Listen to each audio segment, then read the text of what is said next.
ವಿಶೇಷವಾಗಿ ಬೆಂಗಳೂರಿನಿಂದ ಮೈಸೂರುವರೆಗೆ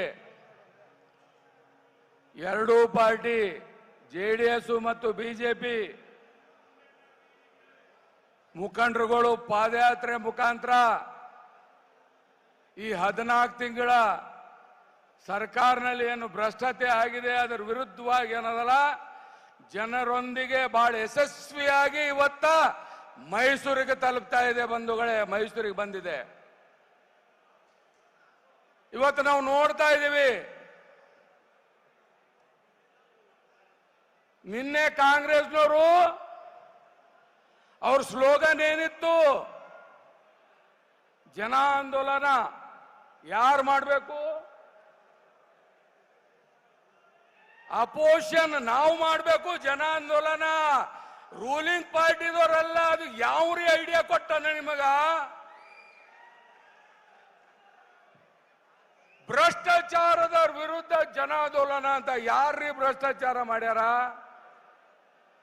ಹಿಂದೆ ಬಿಜೆಪಿ ಸರ್ಕಾರನಾಗ 25 ಹಗರಣಗಳು ಏನದ ಆಗ್ಯಾವ. ಹೌದು, ನೀವೇ ಅಪೋಸಿಷನ್ ಲೀಡರ್ ಇದ್ರಲ್ಲ, ಕಾಂಗ್ರೆಸ್ನವರೇ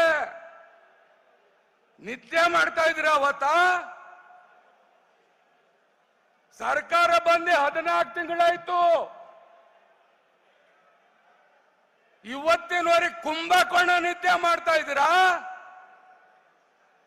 ನಾವು ಹಗರಣ ತೆಗೆದ ಮೇಲೆ ನೀವು ಹಗರಣ ಅಂತೀರಿ. ಇದು ಎಂತದ್ರಿ ನ್ಯಾಯ ಇದು? ಆಮೇಲೆ ಯಾವತ್ತು ಏನಿದೆ, ಅಪೋಸಿಷನ್ದವ್ರದ್ದು ಮಾತು ಕೇಳಿ ರೂಲಿಂಗ್ ಪಾರ್ಟಿದವ್ರು ಅದಕ್ಕೆ ಉತ್ತರ ಕೊಡ್ತಾರ ಅಲ್ರಿ ಮಹೇಶಣ್ಣ? ಆದ್ರೆ ಇಲ್ಲಿ ಉಲ್ಟಾ ನಮ್ಮ ಪ್ರಶ್ನೆಗಳಿಗೆ ಅವ್ರು ಉತ್ತರ ಕೊಡ್ಲಕ್ ಸಾಧ್ಯನೇ ಇಲ್ಲ. ಅದಕ್ಕೆ ಅವ್ರು ಮೊದಲನೇ ದಿವಸ ಮಾಡಿದಾರ. ತಾಕತ್ತಿದ್ರೆ ಇವತ್ತು ನಾವು ಮಾಡಿದ್ದು ನಾಳೆ ಮಾಡ್ಬೇಕಾಗಿತ್ತು ಅವರು.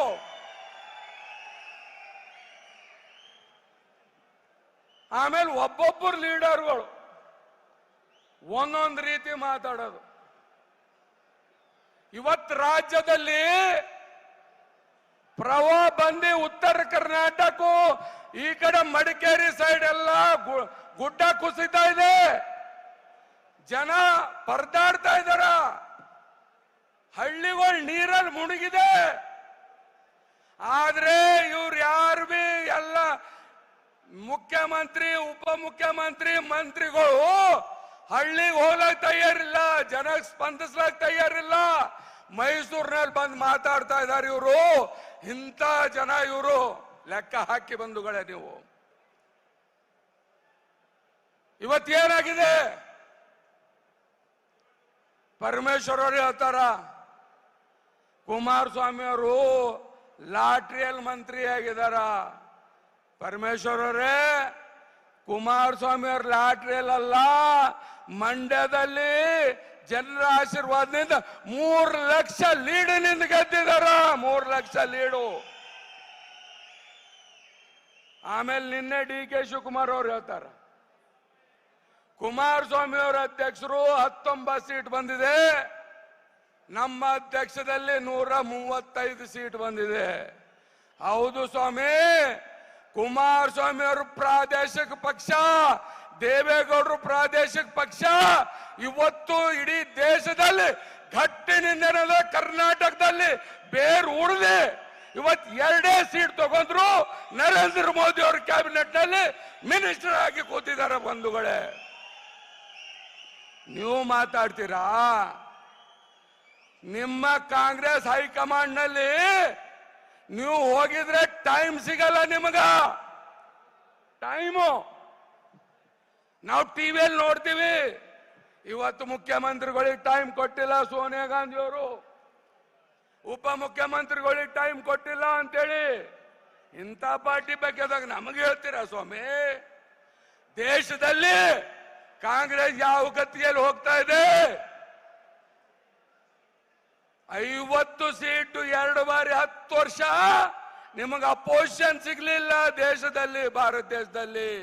ನರೇಂದ್ರ ಮೋದಿಜಿ ಅವರ ನೇತೃತ್ವದಲ್ಲಿ ಅಬ್ ಕಿ ಬಾರ್ ತೀಸರಿ ಪಾರ್ ಮೂರನೇ ಬಾರ್ ನರೇಂದ್ರ ಮೋದಿ ಅವ್ರ ನೇತೃತ್ವದಲ್ಲಿ ಬಂದಿದ್ದು ಬಂಧುಗಳೇ. ಇವತ್ತು ಅದೇ ರೀತಿ ಏನು ಇವತ್ತ ಬಹಳ ಕನಿಕರ ಬರ್ತಾ ಇದೆ. ಸನ್ಮಾನ್ಯ ಸಿದ್ದರಾಮಯ್ಯ ಅವರು ಮುಖ್ಯಮಂತ್ರಿಗಳು, ಹಿಂದುಳಿದ ನಾಯಕರು, ಈ ದಿವಸ ಇವ್ರು ಯಾರು ಅವ್ರ ಬಗ್ಗೆದಾಗ ಹೊಳಗಿಳಿದೆ ನೋಡಿಲ್ಲ. ಮೂಢ ಹಗರಣ ಯಾರು ಮಾಡಿದ್ರು, ಇದು ಯಾರು ತಂದು ಕೊಟ್ರು ಹೇಳಿ? ಪೇಪರ್ಗಳು ಯಾರು ತಂದು ಕೊಟ್ರು ಅಂತ ಅದ್ರ ಮ್ಯಾಗ ಒಂದು ತನಿಖೆ ಮಾಡಿದ್ರೆ ಕಾಂಗ್ರೆಸ್ ನೋಡಿದ್ರೆ ಬಂಡವಾಳ ಹೊರಗೆ ಬರುತ್ತೆ, ಇದು ನೋಡ್ಕೊಳ್ಳಿ. ಆದ್ರೆ ಇವತ್ತ ಮುಖ್ಯಮಂತ್ರಿಗಳು, ಹಿಂದುಳಿದವರ ನಾಯಕರು, ಇವ್ರಿಗೆ ಯಾರನ್ನು ಬಹಳ ಅಸ್ತಿತ್ವ ಮಾಡ್ತಾ ಇದಾರೆ. ನಾವೇನು ಮಾಡಲೇವು, ನಿಮ್ಮ ಮಂದಿ ನೀವೇ ಅವರಿಗೆ ತೊಂದರೆ ಕೊಡ್ತಾ ಇರೋದು.